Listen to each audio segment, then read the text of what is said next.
Yeah, we live, man. I'm coming live from the temple. The Sparring Minds, the Temple. This nigga paid. He been on one all This season. nigga and his fucking. Oh, what is going on back here? It's like Dungeon and Dragons and whatnot. I'm on my Najee Ramba tonight. I love it. Hmm. Go off. Go off. Talk your shit. It is what it is. Oh man, Sparring Minds, man. What episode is this? Episode 170. 170, man. That's a lot of episodes, bro. Mm-hmm. Y'all go ahead. It's a pre-show, so we're getting that stuff ready. So what's been going on, man? What y'all been up to? You know, as y'all can see, I'm gearing up for this Sunday. You know, so Lake Show, we got that playing game. So that's just a little going on in my life right now. Y'all in the playing? Yeah, we're in the playing. Who do you play against? Thunder. It should be a great matchup. Should be a good matchup. I could go either way. Speaking of good matchup, you guys went on Pandagasms the other night. How was that? Yeah. Great show.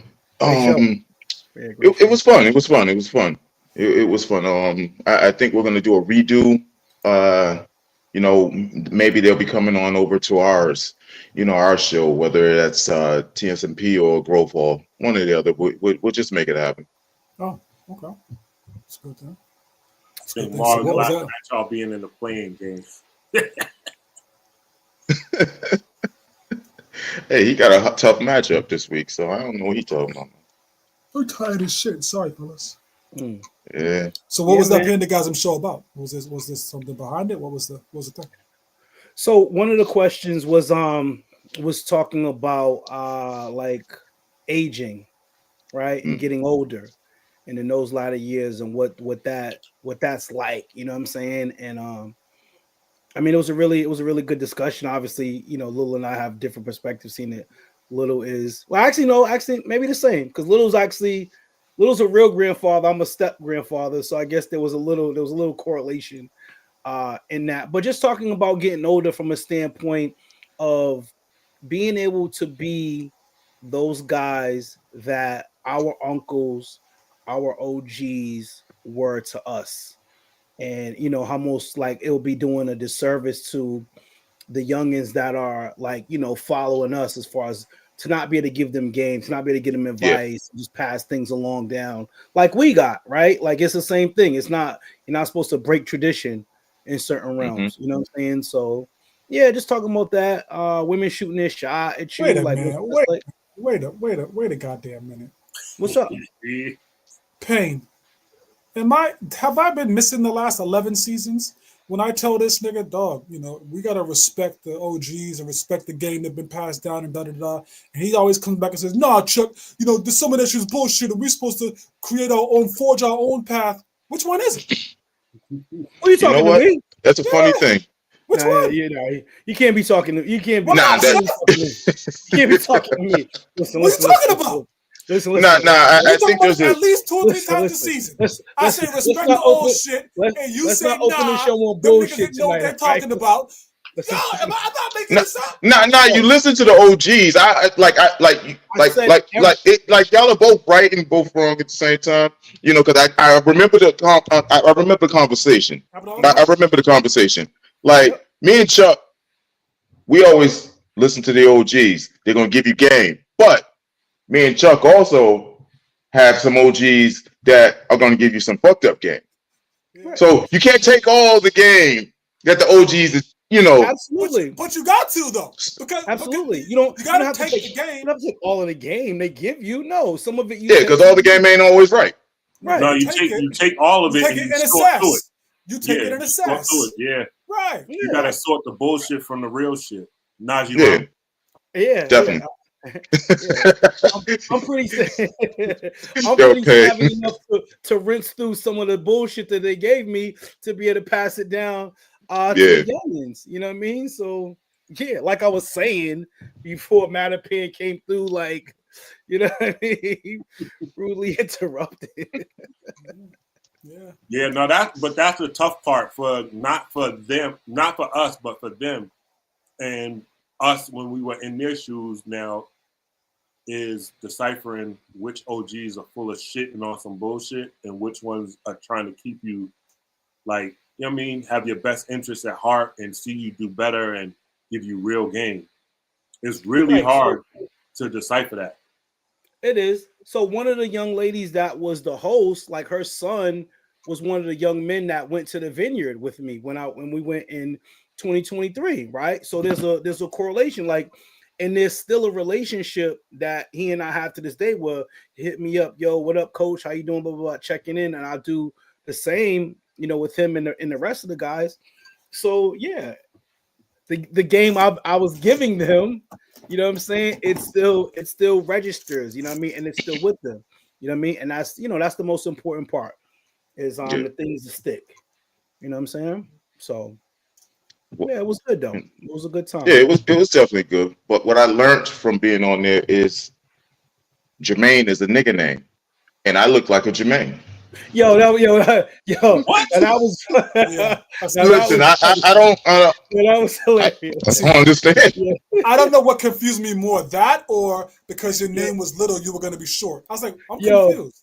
Yeah. Well, that would. Now that you say it, I don't think I've ever heard of a white Jermaine.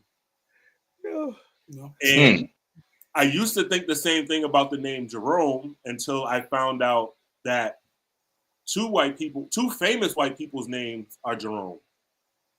Curly from the Three Stooges' real name was Jerome, and Jerry Seinfeld's real name is Jerome. And I didn't know that. I thought it was a strictly black person name. I was like, "Are you fucking kidding me, Jerome?" Okay. But is Jerry like one of those weird throw-offs for Jerome? You know, like what's the other? What's the other thing? Like names that are mean the same or are supposed to be the same. I can't. What is another name? Jerry is short for Jerome. Yeah. Okay. I know that. Yeah, but I know for a fact Tyrone. I ain't never met no white Tyrone. Get the fuck out of here. Tyrone, Jermaine, Jamal. Those are the three you normally say. Yeah. Yo. Yeah. Jamal is a real nigga name. That's for sure. The other night I was Sammy and he was Jermaine. That was hilarious. Yeah, I see now. That was hilarious. That was hilarious. Yo, Marv, Kizzy, T Chanel, what's going on? What's up, Queen? But you know what? I want to issue an apology to Reek. I definitely wanted to make it out to him last night at Chez Vu's. Definitely wanted to get there. It was a good time. But I'm glad somebody did come down to, give him some support from the podcast. Yeah, it was a good time. I was down there. Me, Polka from Heart Boxing and Femme Freaks. Shout out to her, and of course my bro, soon to be bro by marriage, etc. Her fiance DJ Dex, friend of the show and network. He was down there. Showed support. Remy was down there. A few people down there. And here's a shocker. I think that's her regular night. I think she got something going on annually now on Thursday nights down there. The roll up. The roll up. I something that people didn't know, and I was telling them last night. I've been in Boston for 48 years, and that was my first time inside of Chez Vu's. On crack. I went in there before they remodeled. I went in there to set up a sound system, but that took all of like 10 minutes, 15 minutes. But that was my first time inside Chez Vu's. My bro Fink on the check-in. What's the word? Fink was good. Fink. I'm glad I know Fink been to Chez Vu's. Fink know about Chez Vu's. I'm glad you brought up Reek real quick because there's a couple of people like I'm real life fans of. Like real life fans. Like I fuck with almost everything they do, right? It's Reek, it's Toot Whalen, and it's D. Laurent. Like I'm like a real life, as me and Payne would say, I'm a real life Mark. You see what I'm saying? Like I'm really like whatever they do, I'm here for it. You see what I'm saying? So definitely salute those guys. I think it's being a fan has a negative connotation to something, but I don't think it does. I think it means I respect your talent, like I respect your grind, your thought process, your hustle, the way you carry yourself. I'm a fan of the three niggas on the camera. You know what I mean? Like it's cool to be a fan. I think because we grew up where it was, oh, you sweating that nigga. Right. You know, you're sweating, you're biting, you know, Right. and so that's where the negativity comes from. So guys want to be their own. Yeah. So I It get comes it. around the thought process of you supposed to be that nigga. You don't got time to be a fan of another nigga, right? But I guess you gotta add context to it. I guess you gotta add context to Yeah, that and a to make it a pause. little more to make it a little more clear. Big dog, So big word, bro, Clark, Raw, what's good? What's good? Big JC. Big JC, Kendrick Hopefully ruined the you doing word. all right, Or JC. Bit fan or Drake ruined it. yeah, I think no, I think it's really grown man. Like our community got some wild shit too. We talk about this often. Our community got some wild like rules and regulations, right? But like it's cool to like support other niggas. It's cool to be like, yo, that nigga's doing dope shit. Like it's a cool thing to do. Definitely. By the way, absolutely. I mean, Don't be Yeah. afraid to give guys But- their flowers ahead give of me time. flowers, man. Come on, man. And shout out to Reek, that song he had the video shoot for last night down there. Which one was it? Was it Concrete Roses? No, I think the title is Boogie. Bounce. Yo, y'all gotta check this man out, man. Boogie, So, it's hard. That record is hard, yo. Yeah, I mean, he like, really- you know, he get busy, Reek gets better and better each time. You know what I'm saying? Like I hear him drop something. You know what I mean? Same thing with DL. Like these guys are just they're in their prime and they're just getting better and better. You know what I mean? Uh-huh. You know, meaning doing really dope stuff. So Can that be the gateway, Pain? that's actually Nice the way to gateway. flip that prime in there. A couple actually minutes the earlier, gateway. but why not? Let's get it. Hey yo, Donut White, no muzzle. Sparring Minds live every Friday. Let's go. Look, it's Sparring Minds. If you don't know the name, look us up. You know it's all facts when you got Chef Maine cooking up a couple of brothers who know all about the struggle. Black excellence, you know we just work hard and hustle. Whenever you want that urban talk, you know we keep it real. Mr. Maritime on the mic, yeah, you know the deal is real life. Hotel High Tower bringing you the feel. DJ Payne keep it 100. Matter of fact, keep it a mill. Let's go.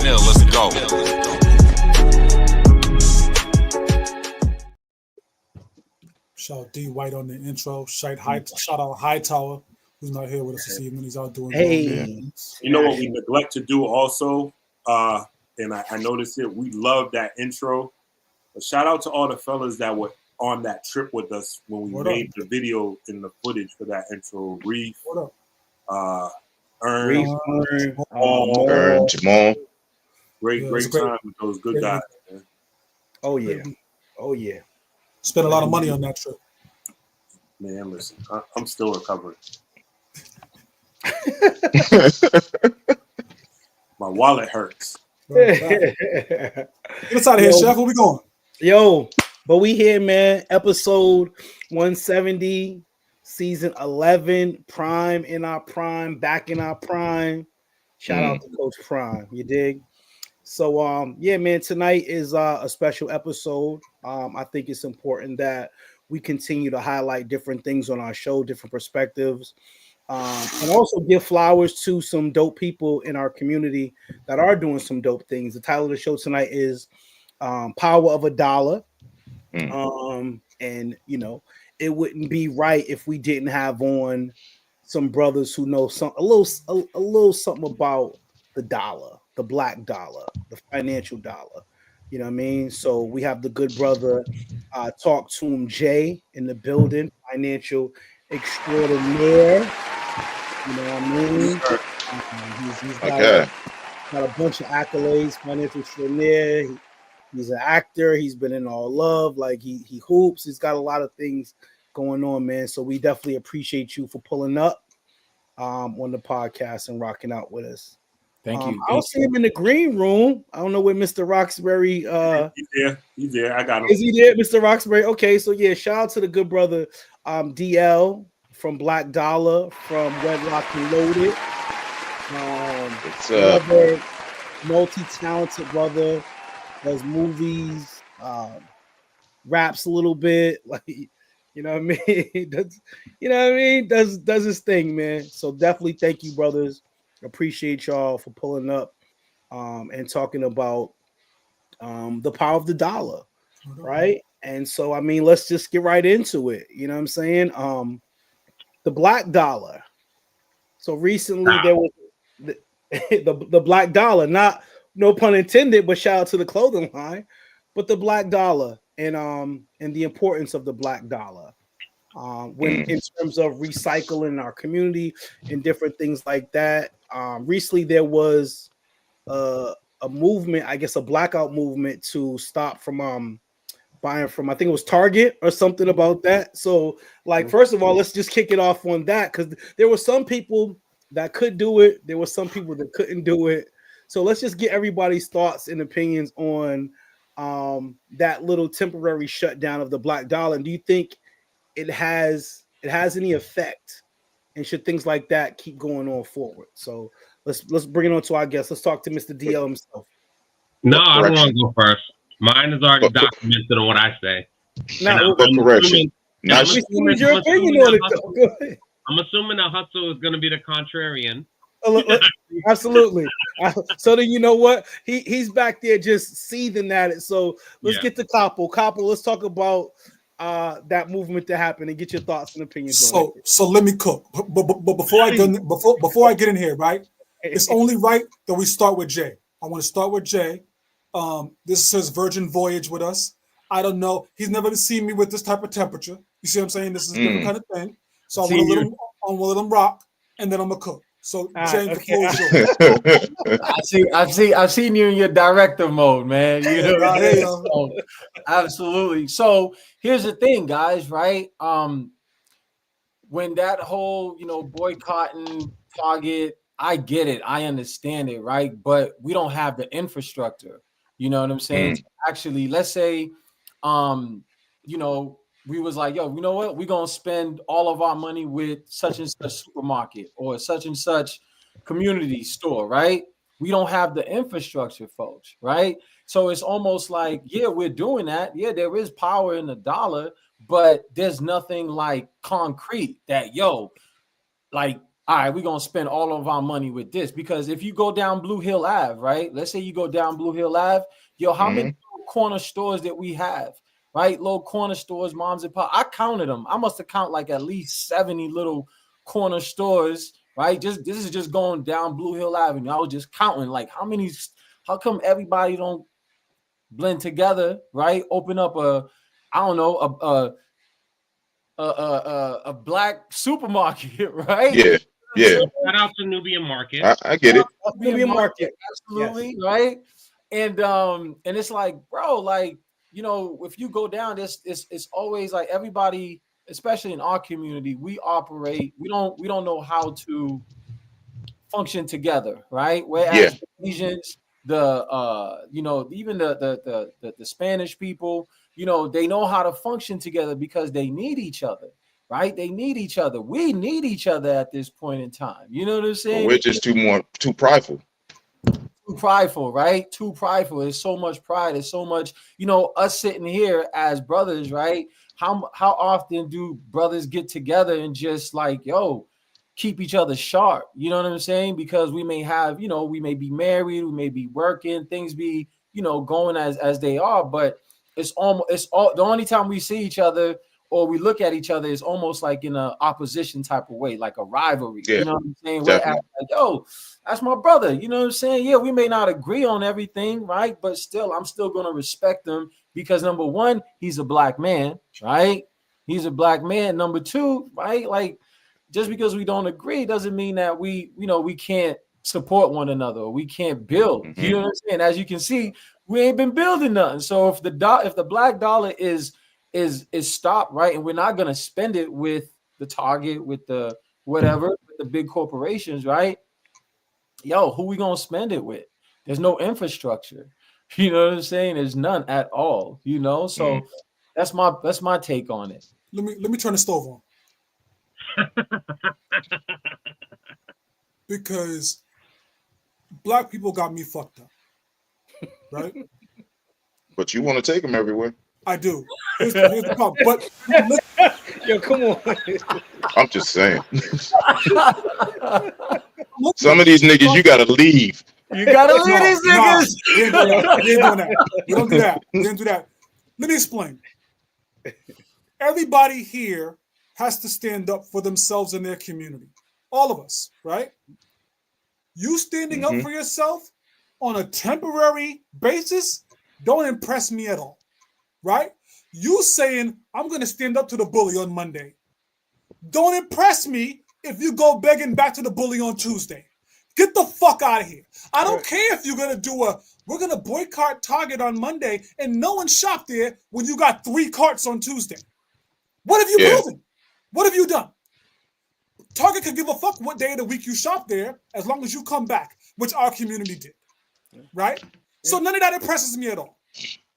If you want to enact change, if you want to do something, boycotting and eradicating are 2 different journeys, right? Boycotting is always temporary, always. Eradicating something from your lifestyle is a totally much stronger stance to take. And Black people, we have a very hard time eradicating things that don't work in our favor. Okay. I'll say this. So you say boycotting and doing something for a day, right? Let's flip it to working out, right? Say you don't have a routine of working out. It's January 1st. Everyone puts in their resolutions.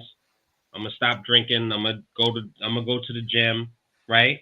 It takes that one step to do it, right? That one day, that one session. You're gonna go home painful the next day, maybe the day after that. And then hopefully you have discipline to do it again and repeat. It's muscle memory, right? To just say I'm going to start going to the gym. No. I want to be 100% clear, right? If 6 of us on this call, I'm sure, are not on the same accord to do an economic boycott. So to think that us as a Black a race or collective or community is going to ride for the same thing is like asinine. Yeah. Believe me, I am not waving the flag and on the forefront of Target boycotts. But what I say always is on code. What I mean by on code is, even if I am not waving a flag for people to boycott Target, I am not going to go out of my way to get in the way of that and shop at Target to prove a point. I'll go somewhere else. It's 2 separate things. The economic blackout was on the 28th, I believe, and that was across everything because the black dollar in our spending is the number what it is, which I don't want to think of, 12.8 billion, whatever it is. It was to send a message collectively of we are flexing our dollar and our muscle. So whether you are a clothing store or grocery store, whatever, like we're shutting everything down today. Do I believe that everyone did it? Absolutely not. Do I believe that some people bought into it? Because it is buy-in. Do I believe that some people bought in? Yes. Now, the Target boycott, now because this is one of the things, and it bothers me for a million reasons. The Target boycott that I know, Senator Nina Turner, Until Freedom, Tamika Mallory, Pastor Jamal Bryant, they are involved in it. There's an actual website where they're calling it a Target fast. There's line items, there's demands, there's requests, there's all the things. When you go on there and you sign up to pledge, you immediately get a directory email to you with, I think, 300 or 400 of the vendors that have products in Target. So that way you can support them directly, because that's part of the argument. What about the blah, blah, blah? What about the, right? All I'm saying is this. It's not so much a matter of, that shit ain't going to work. But we have to start somewhere, and what does that look like? And I feel like in our communities, there are so many people who are contrarians, and they go out of their way to be against. Even with the stash boycott, and we talked about that before on something we talked about. There were people that were boycotting outside of Target, and there were still people that was ordering from Uber Eats and DoorDash, or going there because it was next door and they had good slices of pizza. Sometimes we have to fucking walk, guys. Walk down the street to get a slice of pizza. It doesn't matter that it's convenient. Now, I speak from a place of privilege. I don't really go to Target. So cutting that out of my life, I can literally care less. We want to talk about something that's convenient, stop with Amazon. But if in addition to Amazon, with ordering shit, stop streaming on Amazon Prime. Stop with the Amazon Prime subscription, and when you go to Whole Foods, using that little discount. That's a different level of pain. But if you start with Target with a little bit of inconvenience, maybe you graduate to Amazon. You don't just jump to, because it's not sustainable. But here's my issue. Sorry, Payne, I'm gonna let you go. My issue is this: you use two words that don't belong in conversations where we're trying to enact change. You use the word hopeful and you use the word maybe. Get those words the fuck out of here. If we're gonna do it, then do it. Right? Mm-hmm. You use the gym example, right? Mm-hmm. Oh, well, I went on January 2nd and I paid for the membership and I bought new clothes and I got a headband and I went for one day. But how many people you know? I don't know. I don't know why I don't have a six pack. I don't know why my arms aren't 24 inches. Mm-hmm. Nigga, you didn't make it. You didn't make it a thing. You just did one day and said, "Great, we did it." Yeah. No, I'm demanding that we do it and do it consistently and do it as a way moving forward in life, because that is where the change comes from. I am with also, you get no argument from me with that. But the piece, just to add on what you just said, right? There's performative shit and there's real genuine things. And the people that go to the gym and don't go and follow up, we know a ton of people, and us ourselves have probably been guilty of it. But it's not so much of having a six pack or having ripped arms, but if you have better heart health, that's what's important. So if you're going to start building up your cardio, so when you're walking up the stairs at work, you don't sound like a fucking 700-pound slob. No disrespect to 700-pound people, I guess, right? You always need to say that. But if that's what your goal is, great, have at it, right? I don't go to the gym every day, but I'm starting my week every week, and on Sunday, I go to yoga to start my week, and then during the week, I do yoga at home, because I know at the very least, every Sunday, that's what I'm doing. I can't promise Monday, Tuesday, Wednesday, Thursday, but on Sunday, that's what I do. You know what I'm saying? And you have to start somewhere. Otherwise, what's the point of anything? Literally, what's the point of anything? If people didn't have foresight and the audacity, nothing would ever get done. You think during the Montgomery bus boycott, there weren't black people saying, "Oh, man, I ain't fucking walking. Oh, man." Like, of course it happened like that, right? But it took people buying in for a collective cause.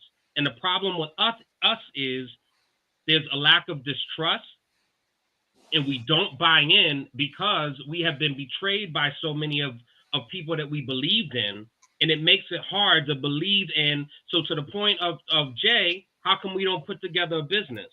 I don't trust you to fucking handle the finances. I don't trust Maine to bring in the food products. Right. I don't trust that you know, like that's a thing. But you have to start. Right. I agree with you, right? Because a lot of the times we don't trust a nigga because he looked like a nigga that we didn't even trust before, right?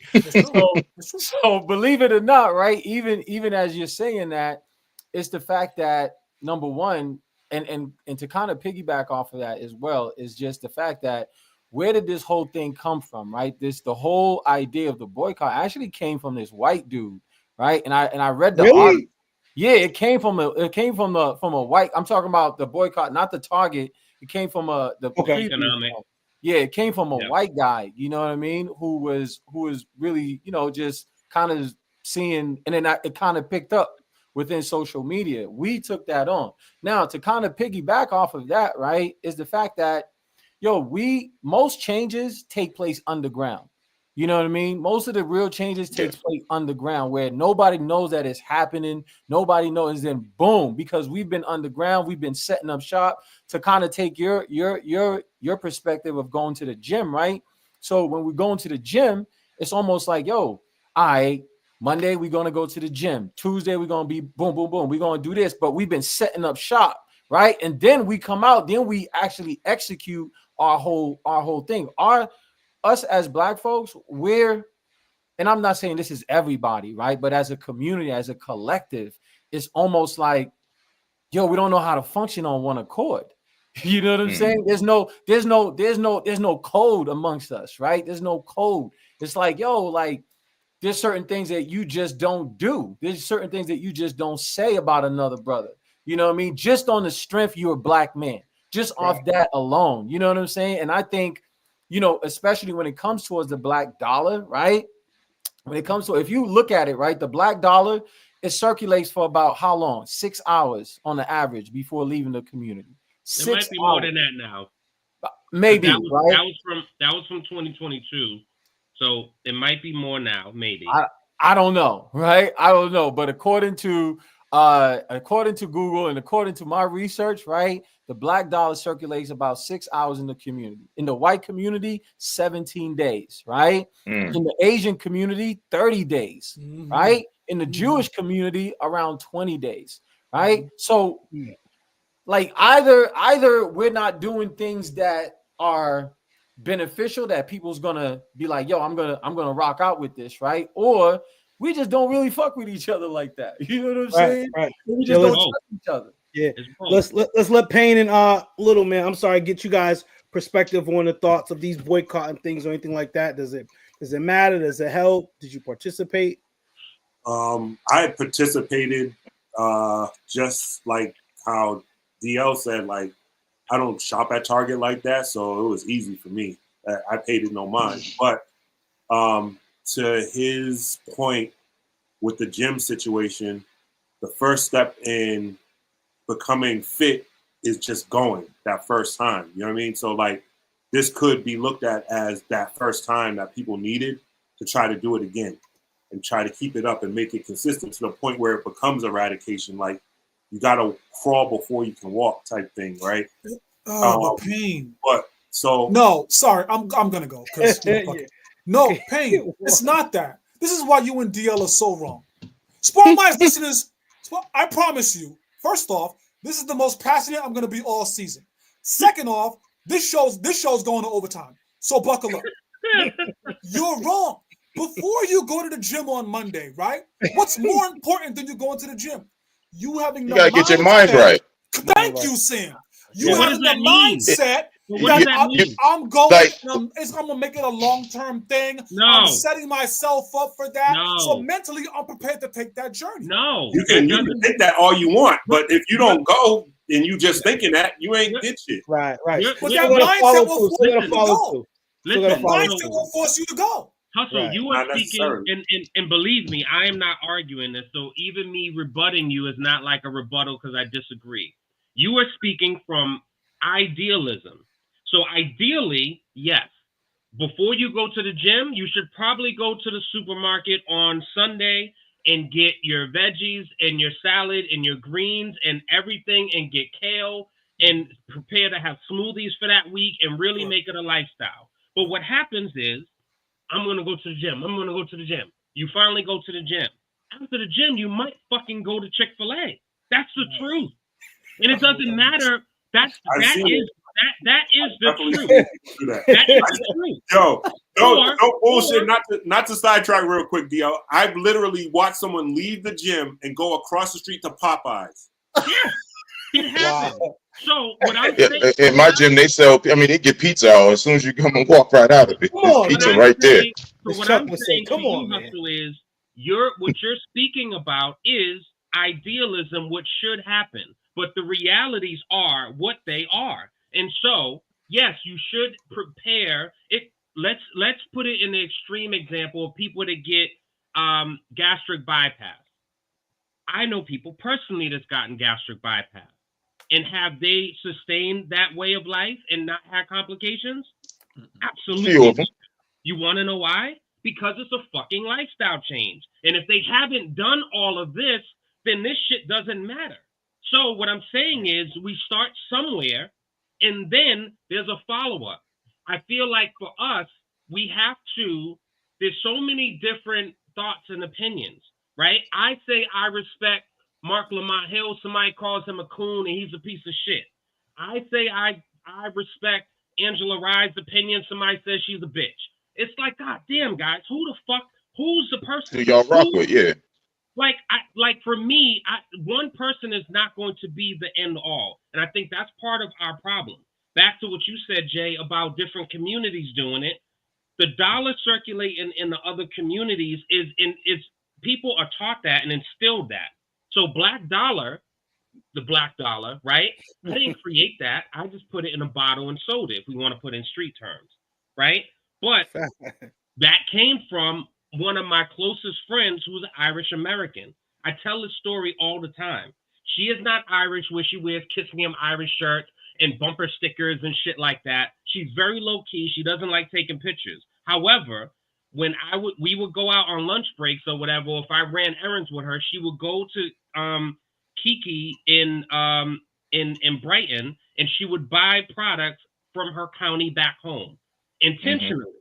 Her insurance company was a local Irish firm that her father used, that her uncle used, that her sister uses. She didn't fuck with Progressive or Geico or any of that other shit. It was intentional about who she bought. Even with alcohol, she bought Bailey's because it was from the county back home. So what I'm saying is, with Asians even, the dollar circulates because they have a fucking, not only a nail salon, but they have a travel agency and a bank and a clothing store and a supermarket. And so that dollar is circulating all around before it leaves. That's a whole other thing that we have to start incrementally, right? But like we have to do and we also, the last thing I'll say is this, because I don't want to suck up so much time. Well, yeah. So what I'll say is, like, it's a matter of, we are also in a social media era where like the attention span is like this. Right. No one can like endure long shit. So the methods that happened in the 60s is not going to be the same. And we are learning this shit in real time on what to do. And so a lot of people are saying, oh, if I was alive back in the slave days, I would have been Nat Turner. Oh man, if I was fuck that, I would have sat in the front of the bus. No, you wouldn't have. You'd have done the same shit you're doing today. So I don't want to hear it. I don't fucking buy it. Right. So anyway, beyond cold.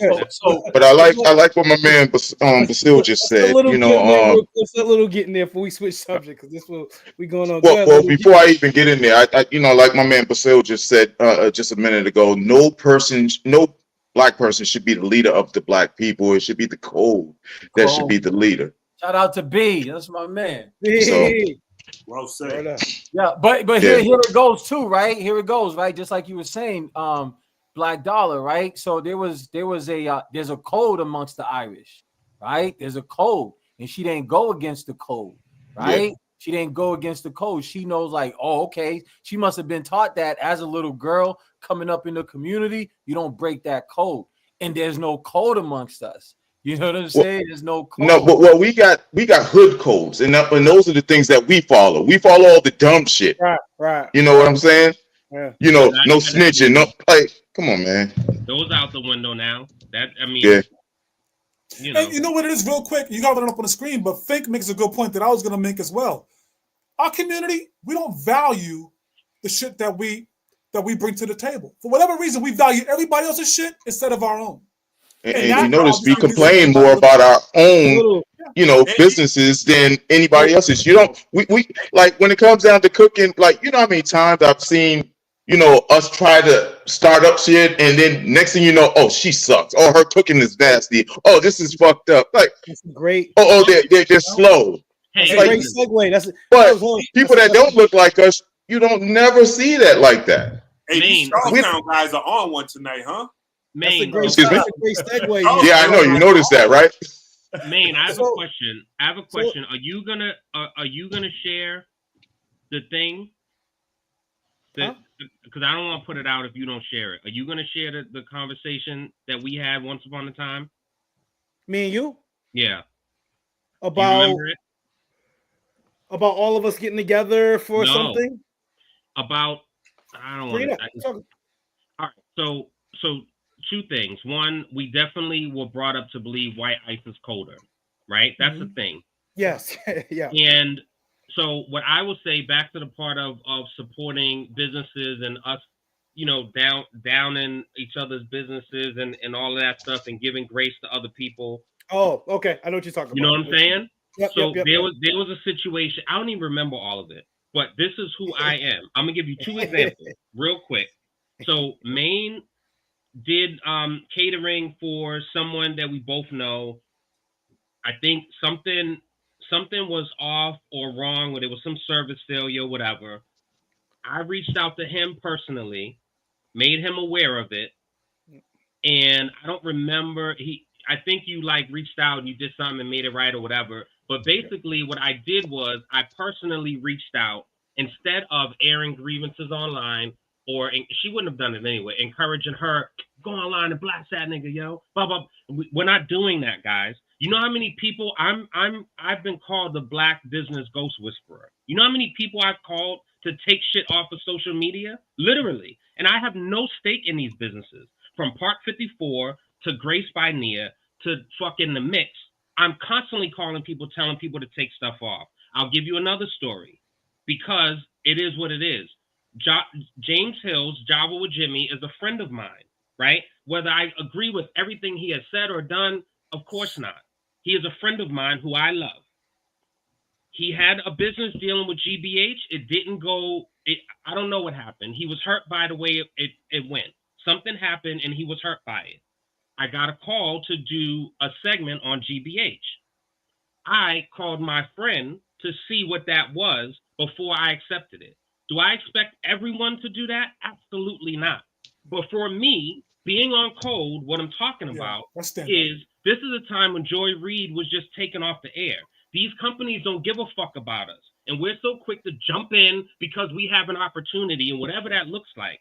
For me, I'm going to be on code to my friend and to my people before I go to a thing, right? And it was weird and tricky because I also support Paris Austin, who is building a show over there. And I did the show. I made it transparent of what I needed to do.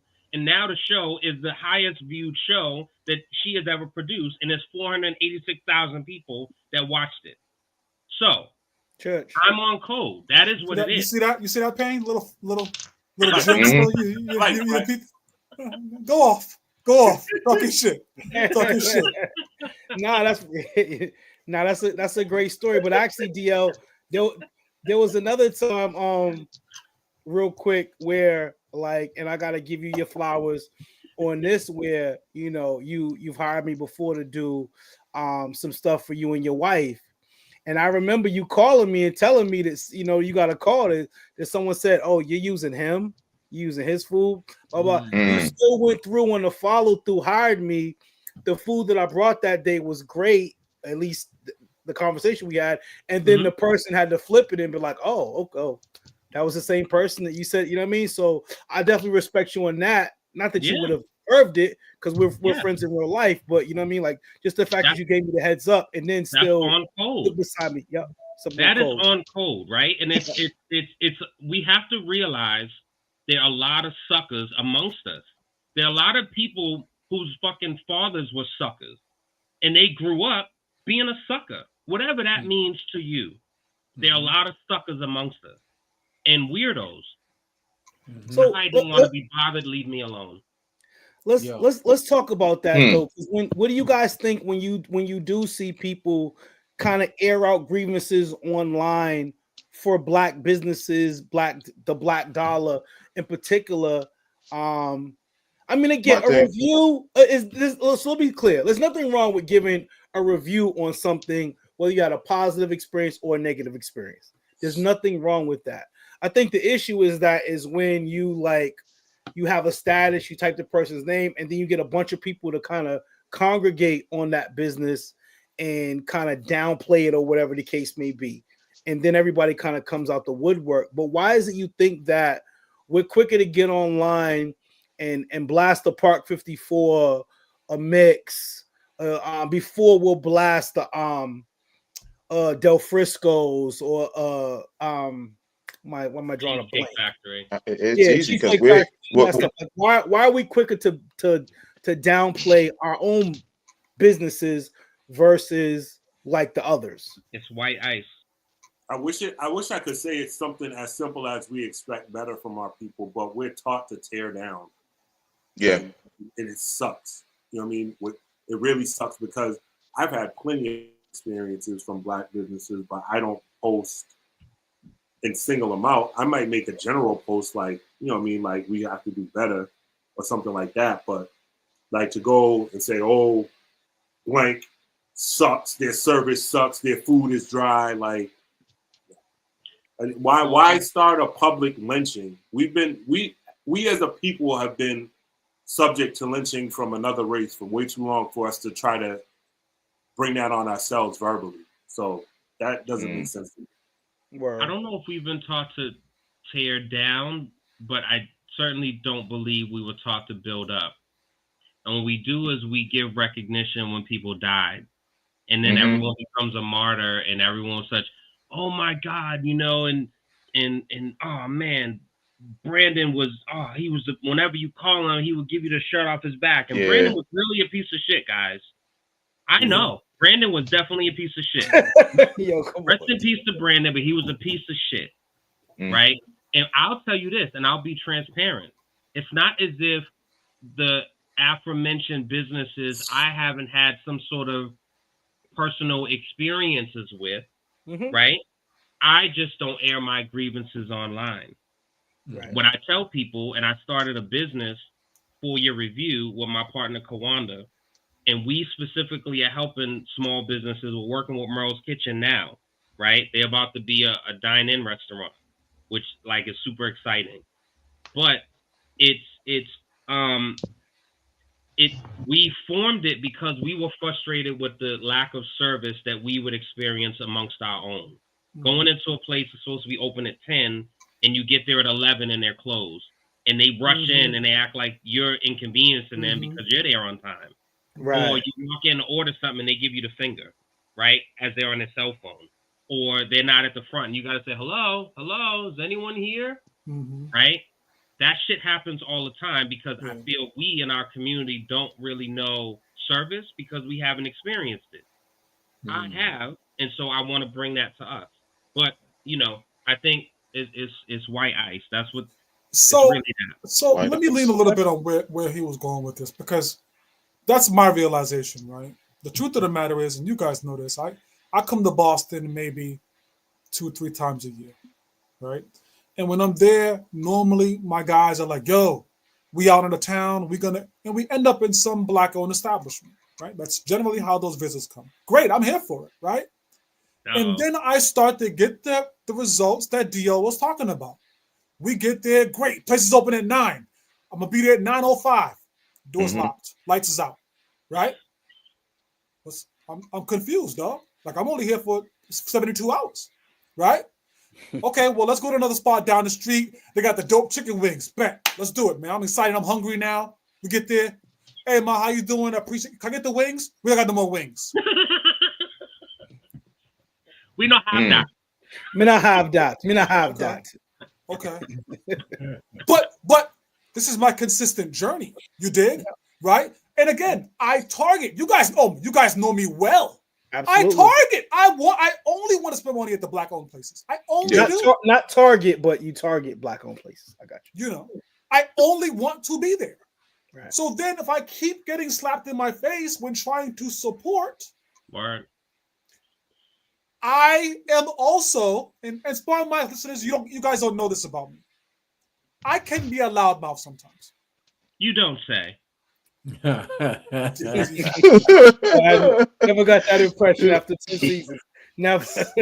So if I am unhappy, generally people around me know that I am unhappy. Right? Absolutely. Let me tell you why this matters. It's because when I go to a Black anything, I expect them to know how I want to be treated because they Black. Right. Yeah. If I go into Del Frisco's, as you might use it as an example, right? Yep. They can't relate to me on a cultural level. Sure. They can't say, nah, I know what my nigga need. They can't say that. Put some extra salt on. They better not say that. They definitely better not say, I know what my nigga need. Better not say that. They don't know. Yo, make sure the food season. Word. It's not part of their code, right? Mm-hmm. So make sure you don't sit them at a table next to the bathroom. It's not a part of their code. They're just like, whatever. they treat me as part of their code, as they should, because it's their shit. Word. But when I go into Brother Payne's sunflower shop, hustle, what's good? This is the flavor I need. I got everything you need. I expect that from my community. That's why I go there. So now this conversation is really about, well, Chuck, even if you're not getting that treatment that you're looking for, you still shouldn't air them out. And I struggle with that.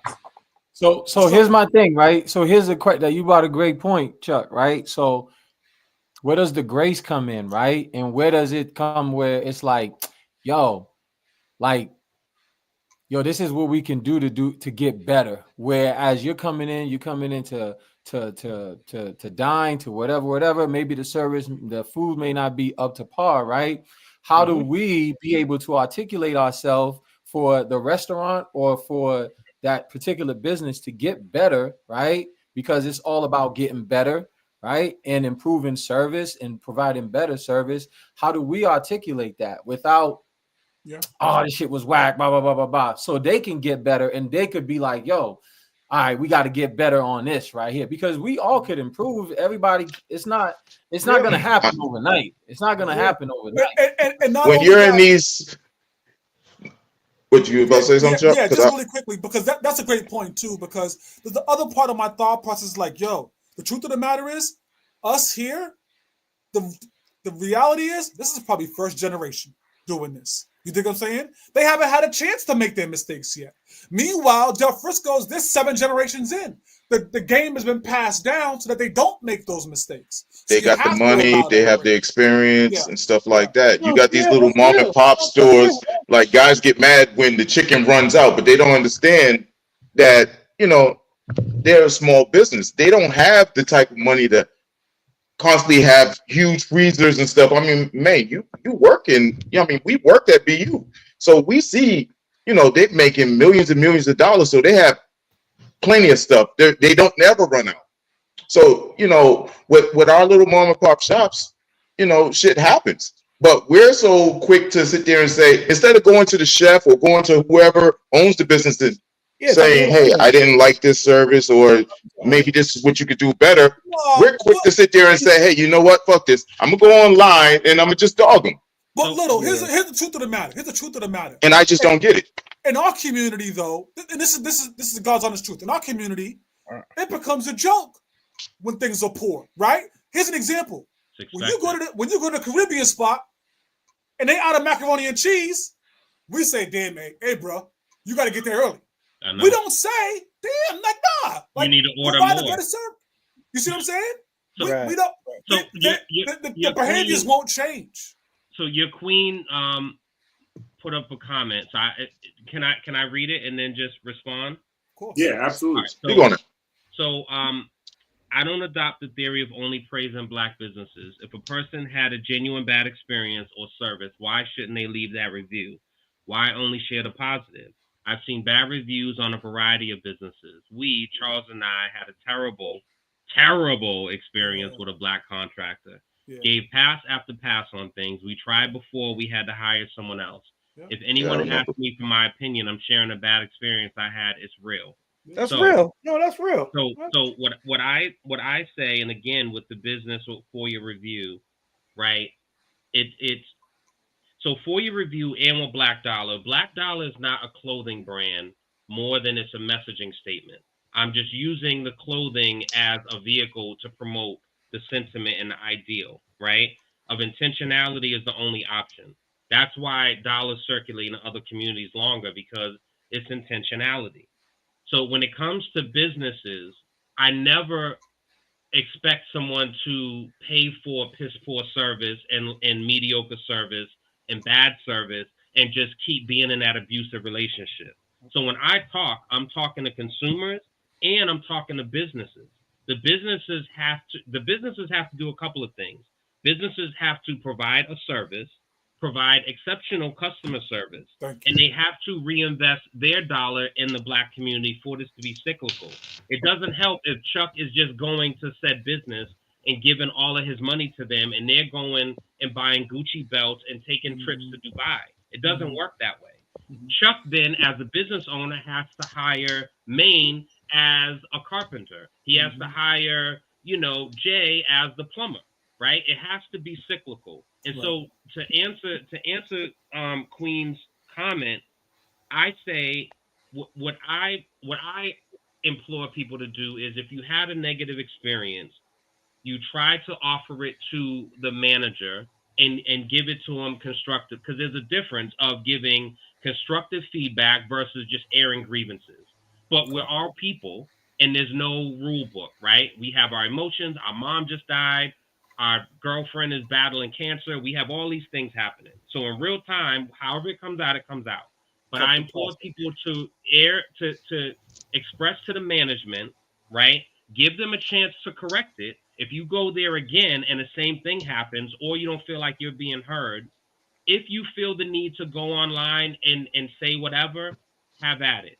But what people often do, and I've seen it, is they'll go right from bad experience to online and air it. And they don't do that for Del Frisco, and they don't do that for Cheesecake Factory, because I watched it. So I just, and again, I don't tell people to take down their negative reviews because it didn't happen. But what I say is, you are literally costing people dollars. I watched posts get circulated 470 times from Park 54 with someone posting, "Don't go to Park 54, y'all. They're stealing it. Watch your receipts." Yeah, I heard that. Yeah. So, and I know the person that posted it. What I'm saying is, in real time, that shit circulated like a virus. Yep. And venereal shit too. Just because of I gotta do my shit. But you see the shit Roxbury niggas are familiar with? Yeah. I'm sitting here getting ready to Google venereal. This nigga, I don't even know what that means. Yeah. What we're talking about? The mythological niggas is comical, the astronaut. So, but it's just, negativity spreads, as we know. And so there are people in real time today that have not been to Grace by Nia yet because they have seen so many mixed reviews. And that part is sad to me. It's sad to me. Go. If you don't like it, don't go again. But like Grace by Nia being in the seaport, being the first black woman, when you drive over the bridge, you see fucking Grace by Nia, big bold lights. That shit, if that's not inspiring, what the fuck are we doing? Hey, shout out to my sister Grace by Nia and the sponsor of Heart Boxing. So, and I've never had a bad experience at Grace by Nia. The people we've sent on dates for Heart Boxing have never had bad experiences at Grace by Nia. So yeah, I've never had a bad one either. I think people are choosing to hear these few bad reviews and taking the bad and letting it outweigh the good. You know but that's our community, right? That's our community. Yeah, that's we're drawn to negativity. Unfortunately, people and Yelp. This is important because I said I'm like, damn, I'm gonna shut up. Yelp, the system, because I talked to a small business owner eons ago. If you go on Yelp and you put a negative review, right? So say one of us puts a negative review, and then the rest of us put positive reviews. The negative review stays up here. And what they're doing is they're encouraging the businesses to take out memberships or whatever, basically to be paying Yelp. Then it gets kind of filtered down a little bit, right? Mm-hmm. That's a fucked up thing, and that is a lifeline for a small business, right? So we have to realize like that is a real thing. And maybe you had something that was misinterpreted that you got upset about. The receipt thing, I'll end on this. The receipt thing that happened, it was because on Sundays they have brunch and it was, whatever, all you can eat. And it was a set price. And people weren't going there and tipping on top of, the price that they paid, the one set price. Mm-hmm. That is a sophistication, and that's a certain level of ignorance, right? It's like people that get Groupons and they only pay $15 for a massage. You shouldn't tip on $15. Right, but that's sophistication. Not everyone knows that. Whoa! Oh no! So you tip on $15 for the rub and tug? Tipping is my motherfucking option, right? What I choose to tip is my decision and my decision alone. You got me entirely, wholly, holistically fucked up. But you know, yeah. If you're gonna absolutely cement my tip amount, nigga, you can suck this whole. Hey, good catch, Daniel. Good catch, Daniel. Hey, what's going on, guys? Who's going to church on Sunday? Yeah. Yeah. Now, but that's also a way of letting people know, the service wasn't good. So now some people they're looking at the service is good though. Excuse me? It's optional. Black people have a bad reputation as being bad tippers, and they will not tip even if the service is good. And I've seen Who cares? And I've heard people in the service industry complain about that. Black business owners care. Okay, so if you care, then charge me more for the brunch. If it's $1.06 issue. No, then I won't come. What's the difference? Wait staff. Do you know what wait staff gets paid hourly? He doesn't care. It's below minimum wage. Hold on, ain't nowadays it's not the tips included into the bill, right? A lot of it, certain places. It depends on the size of your party, but those wait staff that get paid like $3.25 an hour, they live off of those tips. Don't be mad. $6.15 an hour. Don't be mad. Without so much getting into because I've had a lot of conversations with people in the service business and restaurants, right? $6.15 an hour. I think it would implore, and maybe it's not a power to dollar conversation, but it would be dope to have some people who are servers and have that conversation, right? Because I think even with tipping, it's different if you have bad service and you don't tip at all. Because I've talked to servers, and that is sometimes you're trying to prove a point by not tipping, but that point is missed, and they just feel like you're cheap. Versus if you leave a tip of $1 or 25 cents or $2, right? If they could still say you're cheap, but it sends a message of damn, like they didn't like my service, blah blah blah. Versus you not leaving anything. And what I'm saying is, when it comes to places that are putting, I don't like when people put tips in the bill automatically. I don't like that. If you're going to do that, then it should be very clear when I look at the bill that that's what it is, right? Yeah. But I also don't like going to restaurants. And I went to McDonald's years ago and I saw a fucking dine-in tax. This is before COVID. So it is what it is. Yes. Dine-in tax. Wow. I said, unless I'm getting a rub and tug, I'm not paying for a dine-in. Rub and tug in my mind. Friday night. Sorry. It's Friday. You said that, bro. I'm like, what's going on? That's the second time. Fink makes a good point, though. He said for blacks, negative goes viral, positive goes overlooked, which is very true. Always. Definitely. Always. We see that play out every day. We see that play out every day on social media for different reasons. Little, did you want to get up in here, Payne? Little, you want to get up in here? Pause. You know what I mean. Tell them what the topic. Secondly, come on, yo. You guys gotta relax. Secondly,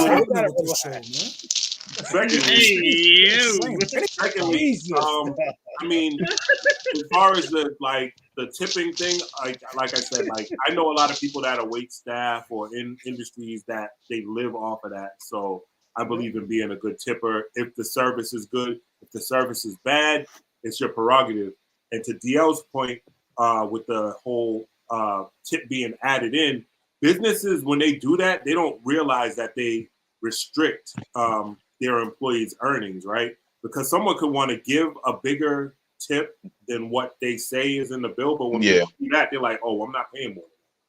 You know what I mean? Some people will go above and beyond, but yeah, I say make sure you tip well, because us as a culture have a bad reputation of being bad tippers. So.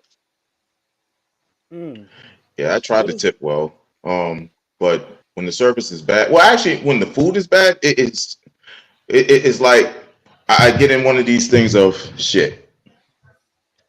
Do I give a tip or not?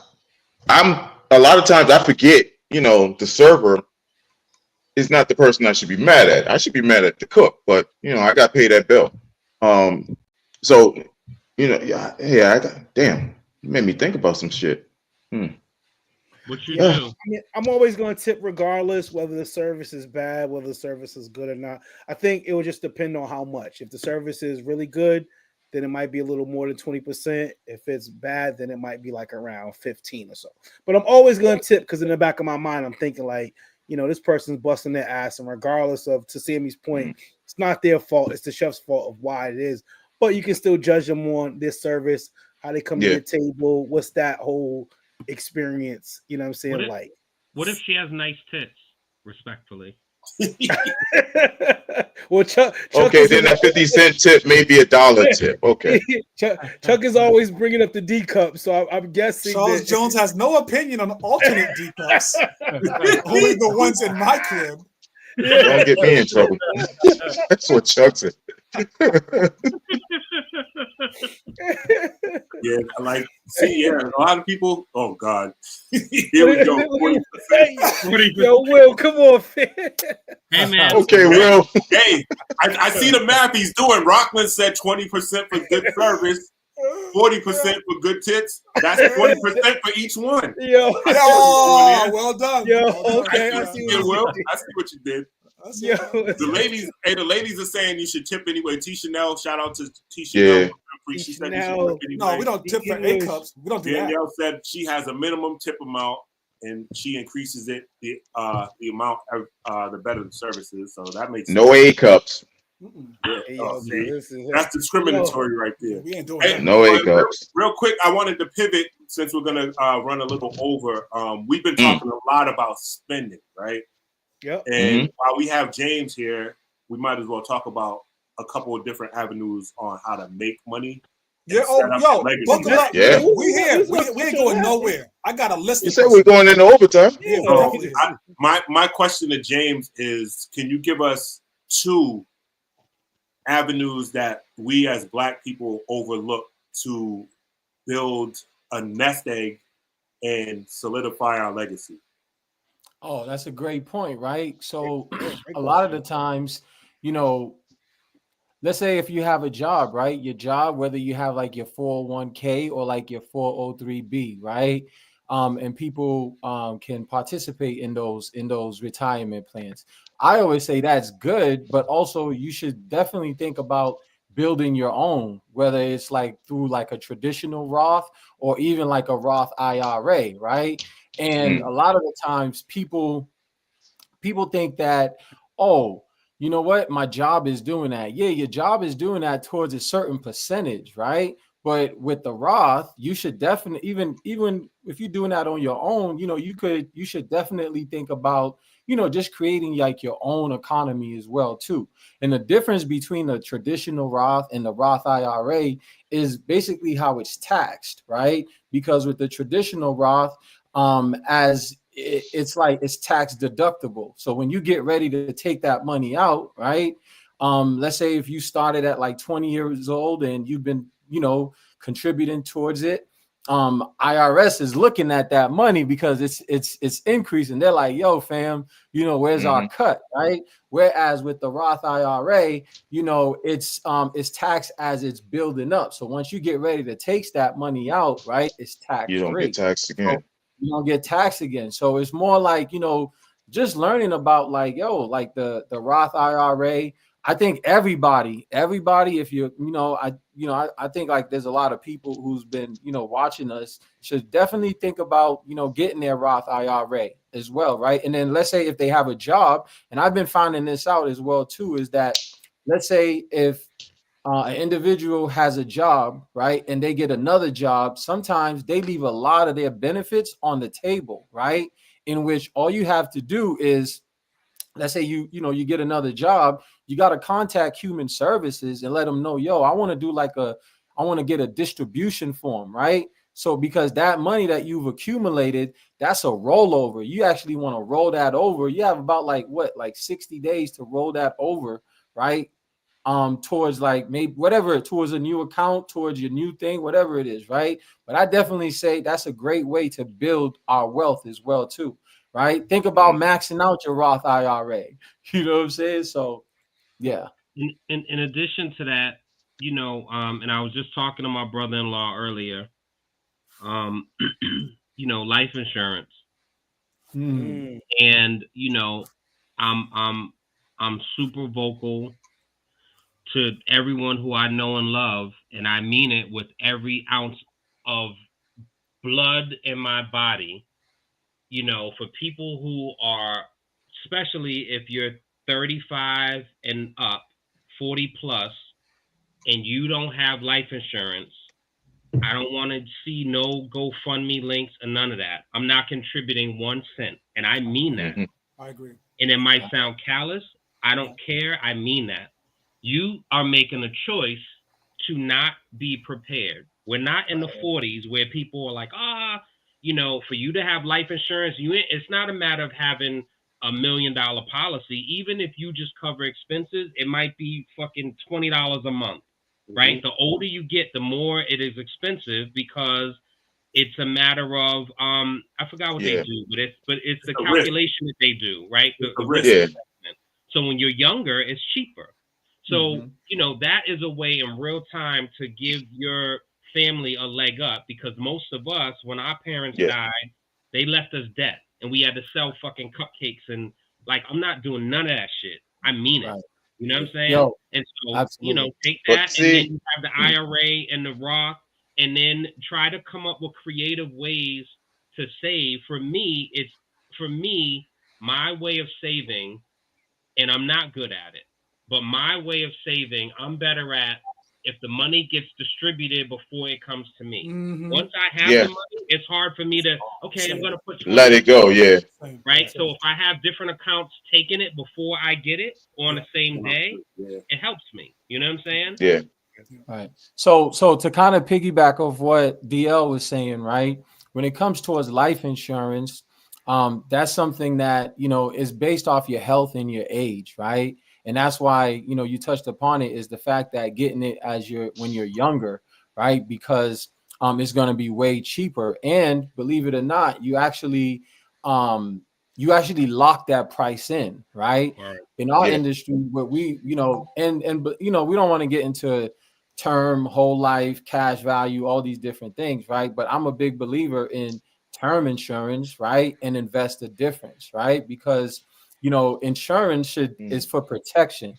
It's there just in case something happens, right? You want to utilize investment to build up your wealth. And there's a lot of information online where people's talking about, you know, IUL, and you don't build it. Insurance is just there just in case some shit happens, right? Your beneficiaries is good. Investment is for you and your future, because I always say this: who's going to take care of the 65-year-old you, the you of today? You know what I'm saying? So just making sure that you have some type of, you know, protection. You know what I mean? Protection, because and for your family. And for your family. You said who's taking care of your 65? I think. Well, we are dying as black men. We are dying at 50 and 50, 56. We're losing DL. He's going in. We're losing him a little bit. Hold on. Hold on. I know what I'm gonna do. Hold on. Anyway. So okay, well, as he does that, right? Because like I said, we here, Sparring Minds listeners, like, you know, we're here for a little bit, because this is a great conversation. This is one of those talking points that really needs to be drilled in a little bit too, right? But so if you spoke about what's the okay, so now you said you would rather term life instead of whole life. Can you explain the difference for people that don't know? I had to learn this during COVID. And whatnot, the difference between term and whole life. So the difference is that, well, any cash value, right? Cash value life insurance is that, basically think about it as like two buckets, right? One bucket is your insurance bucket. The other bucket is like your savings bucket, right? And a lot of the time, there's a lot of like stipulations that goes into that. The insurance industry, bro, believe it or not, that's old money. That's old mafia money. You know what I'm saying? That's, you know, like, think about all the big buildings that you see in Boston. Those are insurance money. Everything that you see, those are like John Hancocks, all these things. These are, you know what I mean? So when you talk about insurance, right, just knowing what it is that you have. I always tell people it's not what I tell you as an agent, it's what's in your contract, right? So basically, if you have like a cash value life insurance policy for the first 5 years, right? That money that you're paying, let's say you're paying about $100, right? That $100 is going towards number one, the agent, and is going towards the insurance company as well for the first 5 years, right? Mm-hmm. Now, they're not going to tell you that, but if you look inside that contract, right? But then also, here's the thing. Let's say if you keep that, let's say if you have like a $500,000 policy, and you like, you know what, I'm going to keep this, right? And then boom, something happens. What ends up happening is the fact that, like, yo, what, let's say you've accumulated about, I don't know, maybe 200 or five, let's say you've accumulated about $250,000 into your cash value, right? You think about it, there's two buckets. One bucket is your insurance, the other bucket is your savings as well, right? So what the insurance company does is, like, it's almost like, like once you file for a claim, they'll basically be like, hey, Mr. Little, we're sorry about your loss, but you have two options. Either you're going to get the insurance, or you're going to get the, what you've accumulated in your cash value, right? But in reality, you're supposed to get two products. You're supposed to get whatever it is that's in your insurance bucket, and whatever it is that you've accumulated into your savings as well too, right? But a lot of the times, it's not what I tell you, it's what's in your contract, right? And most people, most of the time, they don't really read their contract. With all of our our clients, we make sure, if you already have a policy, yo, let's see what just the little nuances, because most of the time people's not really going to look through that. They're like, yo, I already got that, I'm not really focusing on that, right? But you don't really have the right thing. But also, all term is not created equal as well too, right? Because you can buy a term policy and it could be cheap, right? Let's say it could be like 30-40 bucks, right? But then Herbalife. yeah, once you have to renew it, right? That joint's like skyrocket to like 250. You know what I'm saying? And on top of that, you're more older. You probably picked up a couple of like health problems, all these different things as well too. So that's where these insurance companies is skyrocket. So I always say, you know what? Buy term insurance, because it's number one, it's cheaper, right? But then also invest the difference. So what I mean by invest the difference is your money is actually in it's in the S&P 500. It's in the actual stocks. You know what I'm saying? So just to kind of answer that question. So before I broke up, you were saying who would take care of the 65-year-old you, and I'm saying that even before that, you know what I'm saying, like, we as black men in particular are dying at 50, 55, 56. We're seeing it left and right. A lot of our heroes, like, I'm still heartbroken that Irv Gotti died, right? Like, it's like, damn. And it bothers me because there's such a history of, and not to get into this whole topic, but there's a history of us in medicine, in the doctors. Yeah. And like, he knew a thing and still chose the way to handle it. And you're leaving your kids, yo. So what the fuck? Like, what? Anyway, I digress. But so Jay, to your point, so so I agree with you, and you are the expert in this space. What I will then do is just offer an alternative point of view and experience. And this, which is brilliant because we're sparring minds, I'm going to bring it back to Chuck arguing about the gym shit, right? So once upon a time, I signed up for life insurance through a company, Term. And it was the exact same conversation about sign up. We don't do term. We don't do whole life here. That's a complete waste of money. You do term and you invest the difference. And the goal is that, if all goes well, like, and things happen, you're not even going to need this, right? I was not disciplined enough to take that extra savings and invest it. So 7, 8, 9 years went by. And then I looked at things and I'm like, holy shit, like, this is going to expire at this point. And okay, damn, how's this work? Right? Now you can have whole life and you can have term, right? Some people overinsure themselves, period. I don't know if I believe in that, but I know of people, I haven't done it, but I know people that have whole life and they have taken against it and they put money down on a property or whatever it is. Right. And Right? that's where I was going to go Again, with this earlier. again, I think it depends on you and how you are and being truthful to your patterns. If you're a person where you know that you can't do a thing, like how many of us have cut cable and now we're streaming, and the idea was, yo, I'm tired of paying $300 a month, yo. I'm gonna take that shit and I'm gonna save it. All right, 6 months later, how much you save, guys? Oh man, you know what I mean? Like, Yeah. Yeah, that's real shit. I went on a big No, call you're right. and the way my bank account set up. So I'm just saying, I think, and this is similar to like a finance a car thing versus a lease the car thing. And I've talked to people who are business owners and very successful or multimillionaires, and they have always said lease. I talk to people who are not millionaires, and they always say finance and buy the car because you got to own it. Who's right? Whatever. Right? There's just, I think experience a thing and get in the game and participate no matter what, and at least participate, and then figure out what works best for you. And that's a great point. There's a part of this. There's a part of this. We ain't going nowhere, Chef. Okay, no. Go ahead. Let you cook. Go ahead. We're cooking. Go ahead. So there's a part of this conversation I do want to touch on. I got other things I do, but since we're on this, we talked about the wealth. The number one avenue towards generational wealth is real estate. That's just how the United States of America is set up right now, right? You talked a little bit towards our community. These guys know me well enough. I don't give a shit about any other community. Our community doesn't seem to find the value in buying a home, right?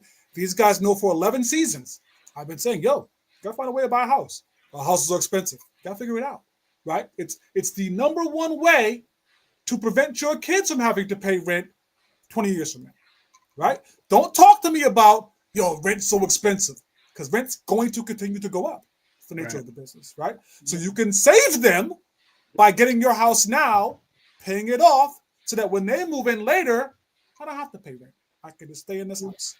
Can you guys talk to the importance of getting our community to buy into real estate as building generational wealth? You want to go, Jay? You want me to go? Well, I mean, honestly, my perspective when it comes towards real estate is a little bit different, right? Because I kind of look at it as like, especially owning a home in the States, right? Whereas I'm from the islands, we migrated out here, right?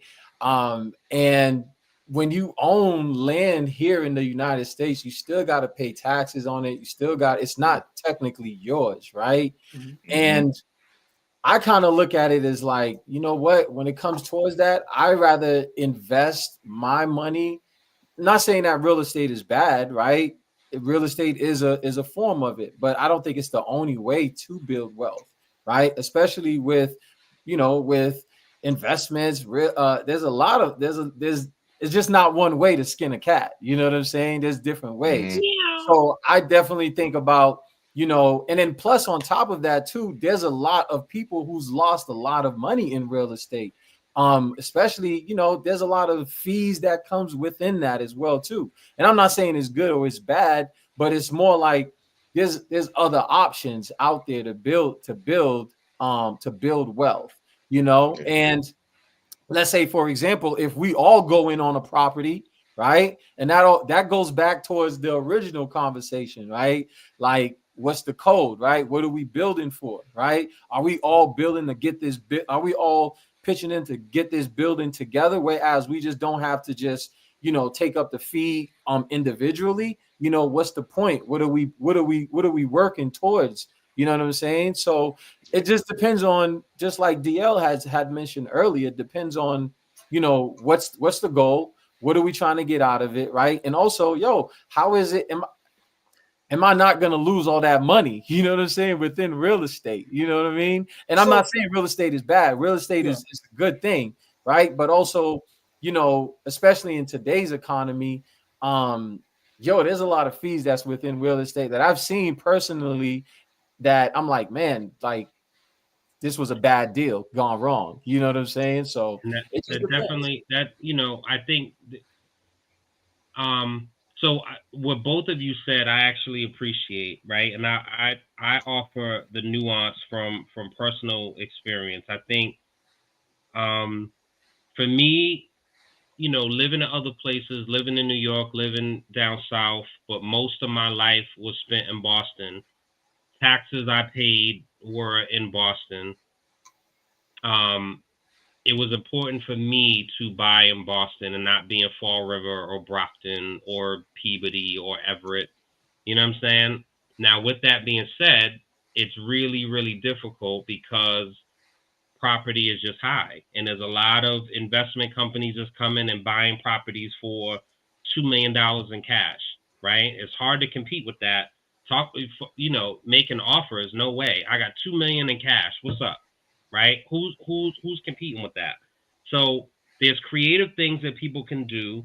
There's Boston Home Center, right, where they are building new homes or they're refurbishing homes and making them affordable units where you have to be in a lottery and you have to fall under certain income guidelines, right? But it gives you an opportunity to buy a property.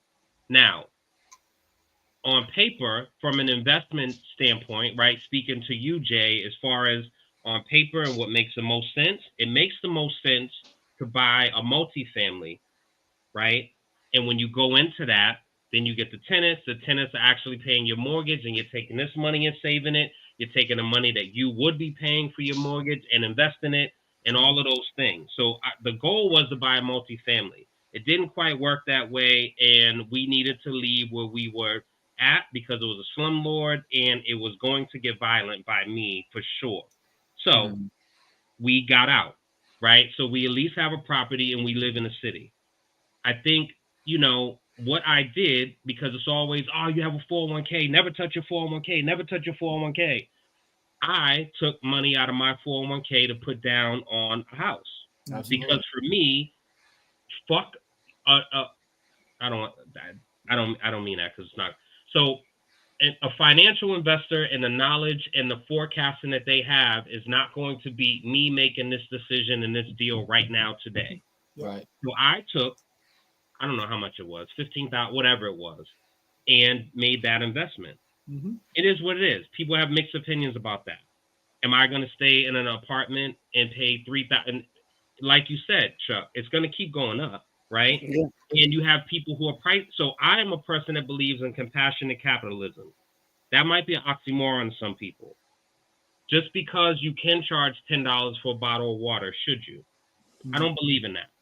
So I believe I want to be on market, and maybe I'll do a little increase, but I've always thought if I was a landlord, there's certain shit that I would do because I live my life with being the change that I want to see in the world.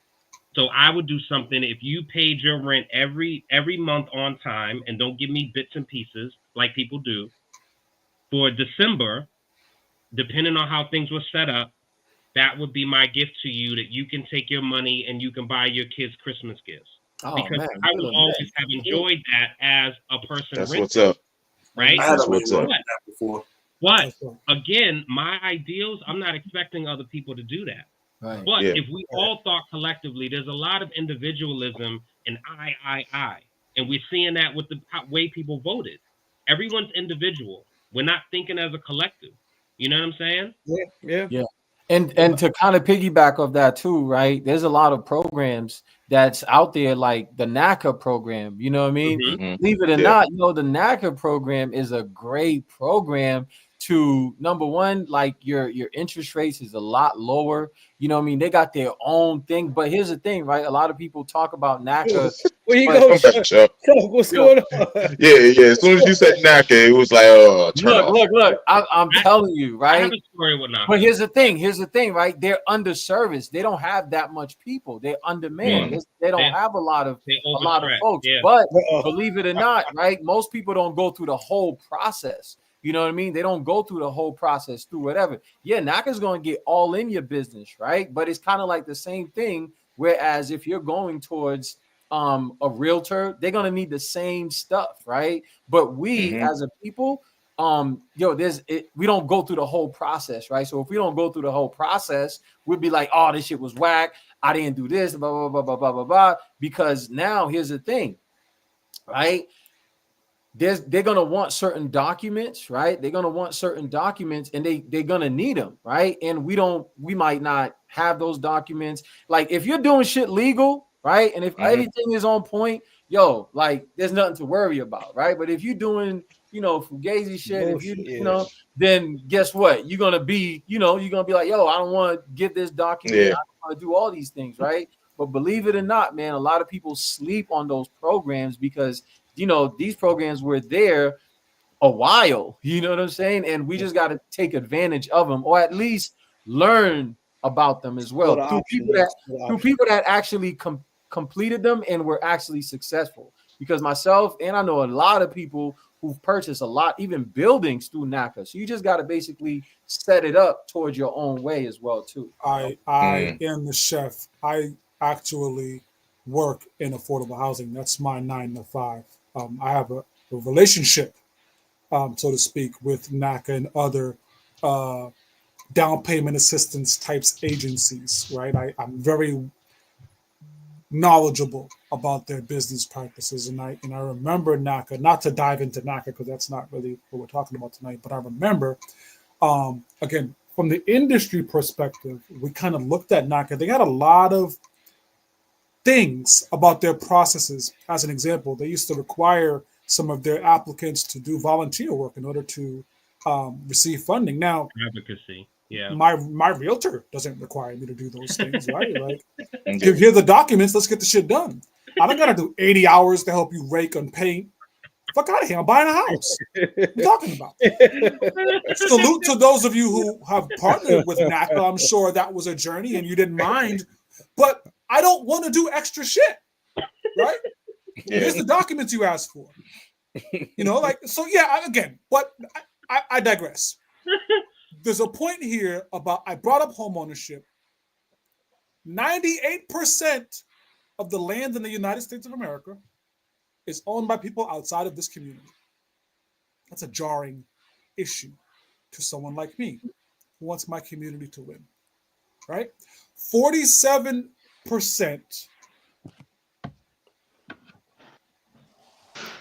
I'll leave the 98 number. I'll just leave that number there. I think it's a big deal. I think more of us should focus on real estate. It's just one of those things that consistently goes up. It's also one of those things that, much like the gold in your crib, much like any other asset you might have, it doesn't matter what it's worth until you try to sell it, right? That's when it matters. And so real estate, your home where you live, that's a regular, everyday, something that you're going to have to pay for either way. You might as well own it. All right. So the NACA thing, I'll make this quick point. So NACA, yes, I think they're definitely overstretched. It's not a whole lot of follow-up. It would take me a long time to go in and have my follow-up appointment. I was right there, and all I needed to do was this, and then I could have went on to the next thing, and it took me 3 months to make another appointment with the person and blah, blah, blah. However, I'm always, always, always vocal and appreciative. And I just forgot his name now. I'm always appreciative to NACA and the agent that I had, because he got me in the mindset of being a homeowner. So going through intimate details of my shit and him telling me, you can't be making withdrawals for $100. You can't be putting in cash here and there. That got me into the mindset and training and discipline, because back to the gym thing, you have to condition yourself. You can't just say tomorrow I'm going to buy a house. It doesn't work that way, right? And that's why so many people get discouraged. Back again to that point, so many people get discouraged from buying a house when they try to save, they fix their credit, everything's good, and then they go and get a pre-approval, and then they're told that they're approved for $275,000. And they're looking on Zillow and all these in Redfin, and every house minimum is $345, right? And you have to go to East Bumblefuck in order to buy a house, and it's going to require $200,000 in repairs, right? So, and Mayor Wu just announced that they're having a code. I forgot what it's called, but basically, like, families can combine their buying power to be able to purchase properties, which I think is fly. That's dope. That's a game changer, That's right? dope. We also can't. And shout out to Maha because I'm a member of them. They were unbelievable with the courses that I took, and them putting together a team and letting me know as a potential homeowner, it's important for the team that I have. So, you know, the real estate agent, the inspector, the attorney, like Maha helped me do all of that. Massachusetts Alliance, Massachusetts Alliance homeowner. I just forgot the name. Massachusetts Affordable Housing Alliance. I'm actually going to the State House and helping them with advocacy next week. But, you know, I think we can't neglect redlining that happens, right? And I think that the homeowner still happening, by the way. It still happens, and it's called something different, but it still is what it is. But I think that my kids who grew up in a house, the likelihood of them buying a house is higher than someone who grew up in Heath Street projects. And that's just what it is, right? Think about us growing up and walking outside and seeing trash on the street and walking right over it. Who fucking cares? The landlord should pick it up. I'm not picking that shit up. I didn't put it there. But if it's your property, you now pick it up. You now are the old man. Get off my lawn. You're that. Yeah. Right?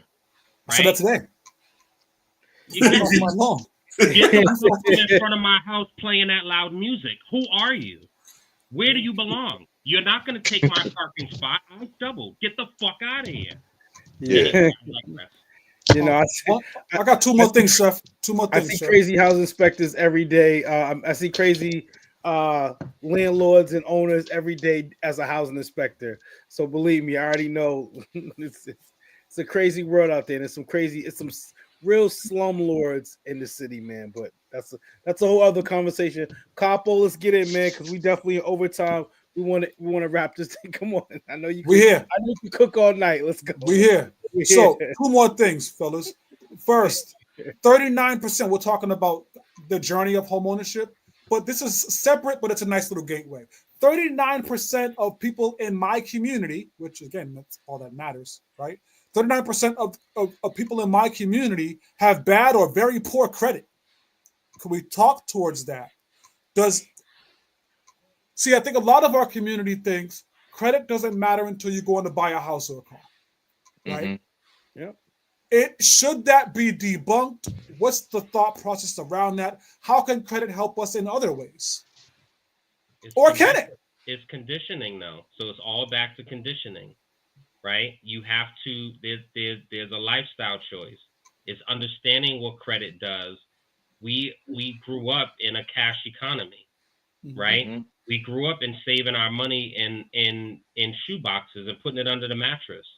We didn't open money market accounts and looking at 4% APRs and all that type. Like we don't know. What do we know about any API? Not APR, API. But I think understanding credit, and not that I completely understand it. I think a lot of that shit. And shout out to Congresswoman Ayanna Presley. I know that there were talks about trying to fix and reform some of the things, because we are definitely impacted by the way a lot of the crediting is reported, even right? And people who are living in an apartment, and there's some programs you can go into, but people that lived in an apartment for 20 years and pay their rent faithfully on time, that shit should be reported. That's a bill that they're paying, right? Fuck yourself. Definitely. I'm paying my rent every month, right? So, but even, you can look up your score and see one number, and you go down to the dealership and they pull your thing and it's 100 points lower. Yeah. Oh, because you're only seeing the consumer and all that bullshit they say. It's all bullshit, right? That is a version of redlining, folks, by the way. Yeah, definitely. I get reports every day. Congratulations, your credit increased. I get that on Credit Karma every day. But then I get emails that, your credit decreased because, so it's all bullshit, but it's important. Anyway. So here's the thing, right? Credit equal is basically access towards opportunity, right? And believe it or not, it's your financial reputation. right? It's your financial reputation. So it's like, yo, if I lend Maine $100, yo, is Maine gonna give me my $100 back? I don't care if you give me $10 a week. Am I gonna get that money back, right? And most of the time with credit, right? With credit, people don't really. We just think like, oh, he got it, right? He got it, and it's like, damn, fam, I gave you my $100, and you ain't gonna give me my shit back. You know what I'm saying? It's Yeah. principles, right? It's principles, even with credit cards, right? So believe it or not, it's your financial reputation. You know, what's your rep out there? And you trying to buy a car, you trying to rent a home, you trying to buy a home, they're gonna look towards your financial credit to see, yo, is this dude even reputable? You know what I Trying mean? to get a job. Is trying to get a job. They run your credit. All of that. You know what I'm saying? So they're looking at all of that. But here's the thing too, right? You can always fix your credit as well, right? You can also, if you messed up, right? And that goes back towards like our original conversation. It's like, yo, if I go into a restaurant and I have a bad experience, right? And maybe the cook wasn't right, all these different things, right? To bring it all home, right? Yep. It's like, yo, let me get another chance, fam. You know what I'm saying? Let me get another chance to prove that, yo, I'm good business. You know what I mean? Maybe don't just judge me, off of my, like off what happened previously. I could have been having a bad day, whatever it is. It's like, yo, let me be able to earn your business. You know what I'm saying? And at least be able to give me another shot. And a lot of times you only get one chance. With some people, you only get one chance to make a good impression, right? Yeah, so definitely when it goes towards credit, that's your financial reputation. We got to make sure that we protect that. If you fix it, you got to make sure that you protect that with everything, because that's how businesses, land, renters trying to buy a home, that's how they're gonna basically judge you. So we got to really fix our credit and protect our credit as well too. The I'm thing a about it is, man. I'm a one-woman man, baby. Please. Man. the thing I struggle with is that Dave Ramsey talks about how credit is really nothing more than just a measurement of debt, right? It's not your reputation, it's a measurement of debt. And so you can work outside of credit and still have the things that you want. You could stack a couple of shoe boxes together and take that shit down to the dealership, and not one of them going to turn you away, right? What truck you want, nah, nigga? That's going to be 3 Nike boxes, right? Done. You see what I'm saying? The only issue you might have is buying a house, which we're talking about, right? But you still got to put your down payment. Here's 3 Nike boxes. They're going to check it, put it in a savings account because they got to check the history. We know about that kind of stuff, right? Yep. But you can operate a very quality life outside of credit, right? So the fact that maybe more education for our community about those two avenues would be very helpful. You know what I mean? If you're going to live the credit life, here's how you got to manage it. Right. But if you want to live out of the Nike box, here's how you can manage that. I think there's more discussion that should be had on that. I think the idea. So what Jay said, your reputation. I do subscribe to that, right? Because it's basically showing both things. So Chuck, what you just said, and Jay, what you said. So it's your credit reputation and credit worthiness, and it's also showing your debt to income ratio. So if you are making $1,000 a week, however your expenses are $2,300 a week, I'm not giving you shit. No way. Right? You can take your Nike boxes and kick rocks.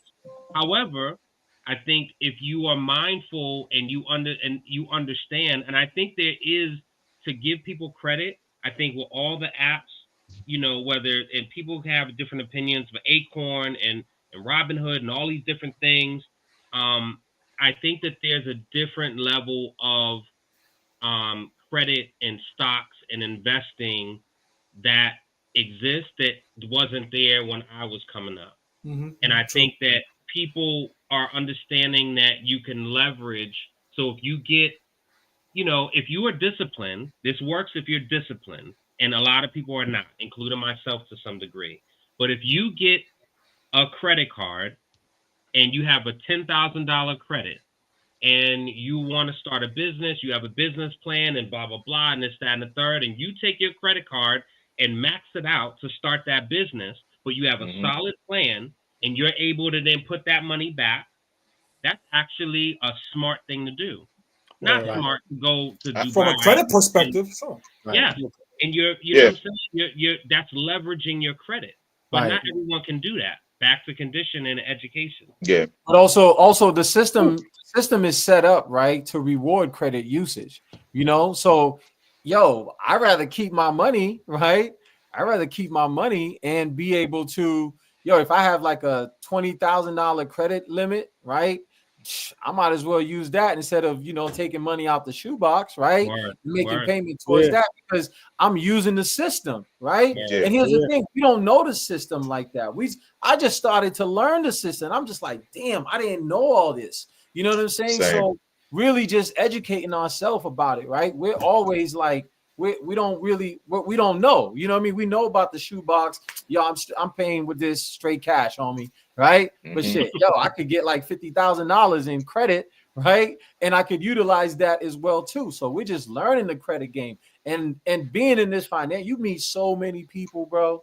You meet so many people who's doing like really great work, dope work, and that's kind of like putting you on game when it comes towards credit because there's a lot of things that I didn't know about credit, right? And I have friends of mine who's actually schooling me when it comes towards credit. Whereas like, yo, Jay, you don't even need to utilize that, right? What you need to do is open up your LLC, right? Mm-hmm. Get your LLC, build that up, get a couple of trade accounts, right? And be able to do that. And then now, shoot, after a certain while, right? Yo, you're going to be seeing like your credit, your business credit, right? Is going to be going up. You know what I'm saying? So there's different ways about utilizing the system because it's a system and we're just starting to learn about these different things, right? And business credit is different than your personal credit. You know what I'm saying? Yes. And I'm speaking, being transparent, I don't have business credit. I'm fully aware of it. I understand it. I just haven't done it. So it's knowing things, knowing a thing, and then doing a thing. And then also, even with us and the stuff that we're talking about, and everything that I say, I try to make it very, very tangible because we're in a stage of it's information overload. You go on Instagram, go on YouTube, there's how to do videos, there's fucking Toro videos on Airbnb, how to do this, how to make and it's like, geez, Louis, and it's all this information. So I always try to make things palatable, right? And what I mean by that is I'll give you what worked for me. Like I told you with the accounts, I have them going in different things before I actually get it. That works for me. Black dollar, circulating the dollar in the black community. I say to people, if you go to Starbucks 5 days a week, one day go to Ripple Cafe, right? Start incrementally, just do one little thing and support a black business and replace it with what you already do. I'm not saying all of a sudden go buy dashikis and shaved butter or I'm being realistic. What helped me save money, because I think people should have money on their person in the house somewhere accessible, because the reality is, and the way shit's going, if people just kind of turn things off, a lot of us are fucked. So the way I was able to save money was every time I got my check, I would go to the bank and I would withdraw $100 in ones. And the teller would always be like, oh, you're going to have a fun night. And I'm like, no, it's not like that. But if I got $100 in ones, I knew that I wasn't going to take ones to spend them, and I can stack them. And it was like $3,000 or some shit. And I'm like, oh, and then I went in, I'm like, oh, I can save. But I had to do that in order to save, because otherwise I was spending a 20 or 5. You know what I'm saying? People have to do different things in order to try different, sure, it's not going to work for everybody. Old Spice is not going to work for everybody. Definitely got to trick yourself sometimes. Yeah. A different way. One thing too. Let me just add this as you hit that, because I've been doing this a while. One of my Jewish dudes, he had put me on. He said, "Yo, always save your ones and fives, right? Always save your ones." So let's say if you got a 20 in your hand, right, and you buy something and they give you change, yo, don't spend that ones and five. And spend that 20, spend that 10, but and just put it in the little jar when you get home. Put it in a little jar when you get home. And believe it or not, yo, at the end of the month, you have a nice little piece of change that you could just put into whatever investment account that you have. Those are just different ways that you trick yourself as well. That's dope. I have one more, chef, but I'm gonna let you go, man. No, you got one more. Let's get you one more. Listen, man, I don't want Pains texting me like, yo, Chuck, cut the shit. That's all, Can I go one more, Payne? Are you okay with that? Yeah, go ahead, man. Go ahead. One more. So Little and I argue almost every 3 days about this concept. It's the issue with Section 8, food stamps, keeping our people financially dependent on the government, right? A lot of people in our community are using Section 8 as lifelong career benefits, as opposed to using it as a temporary situation to then fix their shit so that you no longer need Section 8 and food stamps. Can we talk a little bit about how these programs are either hurting or, in his thought, helping our community on a financial level? I was going to ask, who's for? So you're for and you're against? I absolutely despise that he's against. Yeah, Section 8 can be passed down generation to generation, as opposed to motherfuckers wanting to pass down a house from generation to generation. I didn't even know that. Nah, you can pass it down. Like if like I've seen people. Matter of fact, my man Frank, he's about 70-something years old. He's living in the passed down. He's living in the passed down, apartment. It's disgusting because you never find the value in investing. You never find the value in developing your own financial stability because the government's covering 80% of your bills. I think, let me just ask, because I think this is, I mean, you cannot think it's relevant, but let me just ask, what do you feel about WIC? Same thing. Really? So I think, so numbers wise, I mean, it's definitely portrayed a certain way, but numbers wise, Blacks underwhelmingly are the beneficiaries of WIC and EBT and food stamps and things like that. It's framed where we are the sole ones that's doing it. That's why so many people are against welfare when it's whites that are actually, like, that's just numbers. Correct. To your point, I think there are a lot of people who are just trying to survive, period. So that's why even with the Target boycott and all that stuff, I understand. I speak from a place of privilege where I can say, don't go to Target, go somewhere else to buy your paper towels and your dish detergent, right? Some people are just trying to survive every day, and they're going to Popeyes and buying food for their kids because they just got off of work at 8 o'clock. So for people who are just trying to survive, aspirational thinking of 5-10 years down the line is not even a thing, right or wrong. It's just not even a thing. And so Section 8 is an opportunity, and whether people feel like they are gaming the system or not, right? I do feel it's crippling in the sense of if you make a certain amount, then even though the amount is not adequate for you to be able to live, your rent gets raised, or if you get a partner and the partner has to be put on and then blah, blah, blah. And that's why there's a lot of women who have Section 8 and men live with them secretly, right? Like that's a whole underground economy. It is what it is. I am never against the hustle, no pun intended, right? Whatever the hustle is, I grew up in it. I know exactly what it is. Yeah, but I know people selling EBT, right? You sell $100 of food stamps for $50. I get it.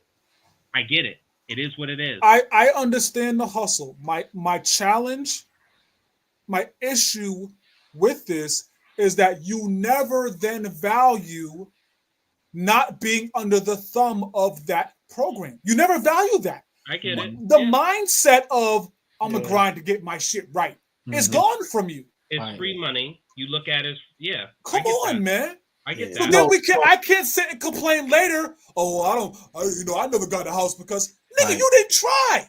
Right. No, and also to kind of piggyback on what you're saying, right, is that it kills that ambition, right? Of course. It kills that hustle, right? And not on purpose, but because you're being conditioned. You know what I'm saying? We're being conditioned where it's like, yo, and believe it or not, Section 8 was not really made for Black people, right? It wasn't. It wasn't made.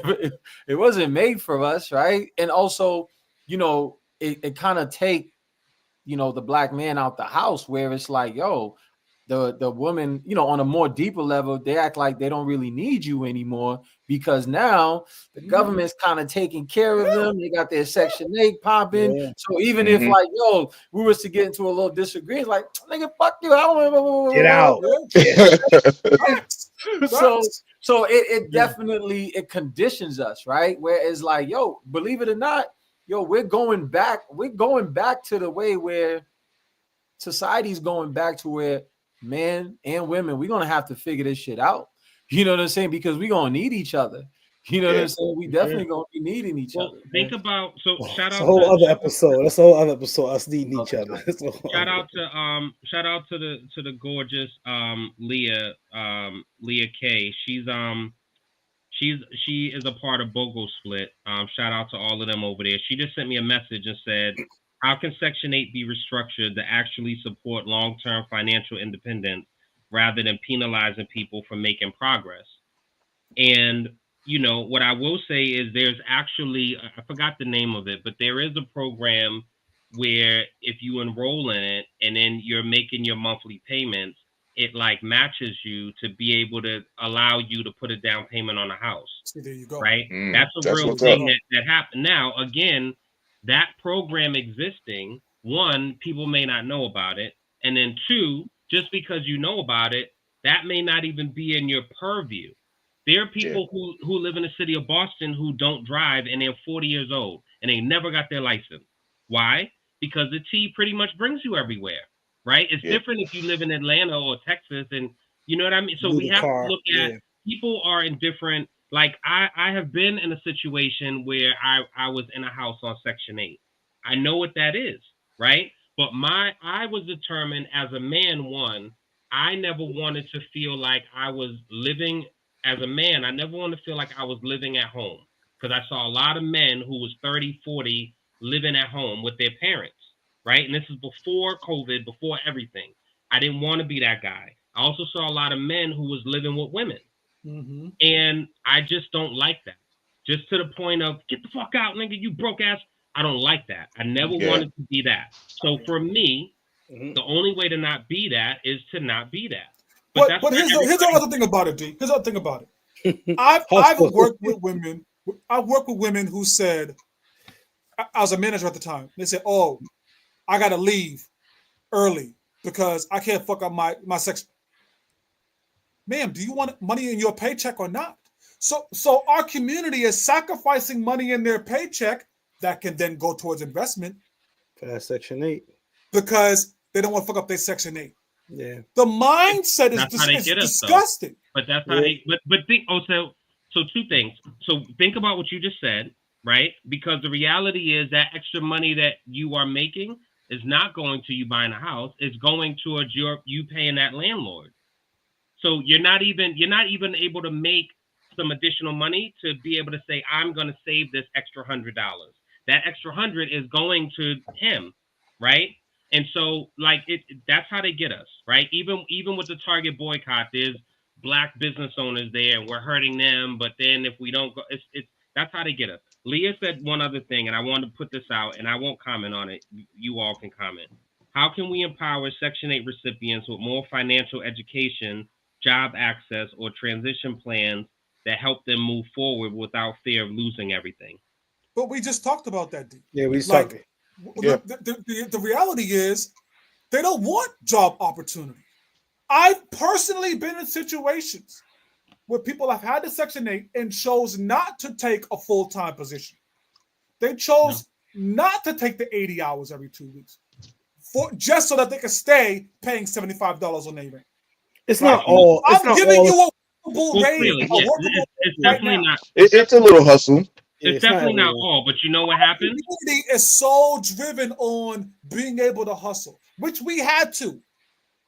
And we still have to. I get it. But there are other avenues. If I'm paying you a workable wage, take the workable wage. I think that Section 8, I think that there definitely needs to be a reworking, right? I would never advocate for the erasure of it because I think it's a needed thing.